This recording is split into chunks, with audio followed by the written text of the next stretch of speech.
iron jack in hand, standing in front of the solar panel. This video is a salute to the solar panel. I promised you I'd show you through this solar panel. This solar panel saved my bacon when my alternator went out. Obviously not sponsored at all. I don't even own this solar panel, it's my brother's. He loaned it to me.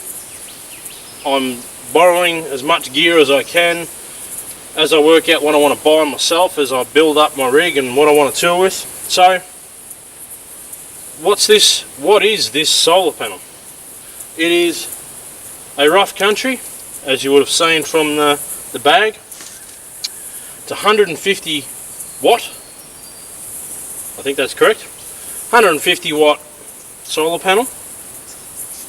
It's available, the Rough Country brand is available from Autobarn and Auto Pro, I believe. There may be other outlets. As far as I've used it, it works amazingly. I think these solar panels, all of these cheaper ones, are pretty much the same in the sense of your BCF ones, your super cheap auto ones, your XTM, which that's from BCF, your Kings comes from four-wheel drive Super Center. I believe they're probably all of the same quality. I'm not sure which one I'm going to buy myself, but I'm definitely going to get one. I might actually upgrade and get the slightly bigger one than this. But I thought, I've got my multimeter here, and I thought I would just go through the features basically of what this is. So, as I said, 150 watt solar panel. It's, I think, 700 by almost a metre, I think, or a metre. I'll have to get the exact things. I'll put in the I'll put down below the exact measurements of this solar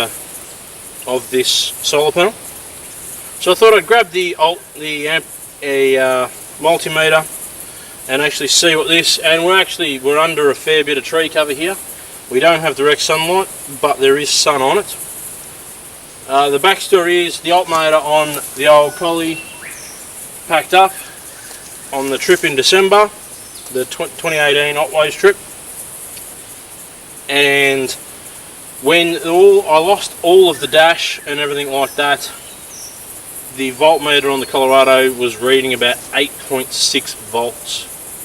And then I lost the dash. Then I drove for a further 20 minutes with no electrics, but obviously still the computer running, the common rail, everything like that on the diesel.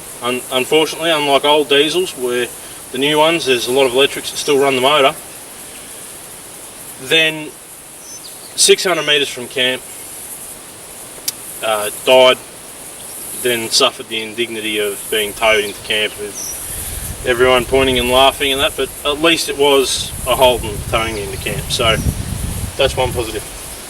Put this on, this brought the battery back up to 12.4 volts, so I think that's pretty good. That was pretty much over 24 hours I had this on.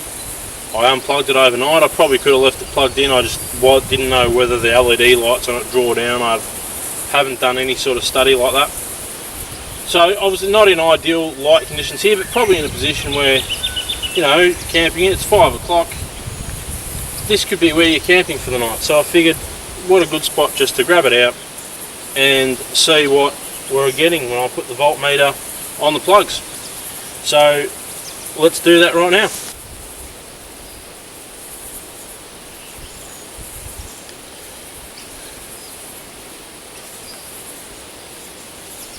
Okay, so in this light we're showing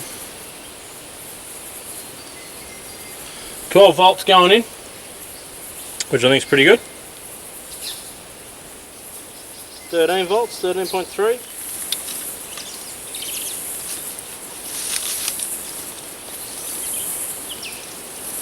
So the basics of the panel, two panels, is actually a bit dusty at the moment. On the back you've got adjustable legs, so you can adjust the angle how tall, how short, everything you want it. Set on tallest setting. The connection to the panels and the charger. So right now it says it's charging. So it says overcharges to 14.5 volts, over discharge is 11.3, and the maximum output is 10 amps, and yeah, it's 120 watts. Sorry, I was wrong. I said 150, it's 120 watts. So 120 watt foldable solar panel. Saved my bacon. Did a fantastic job. Definitely gonna get one myself.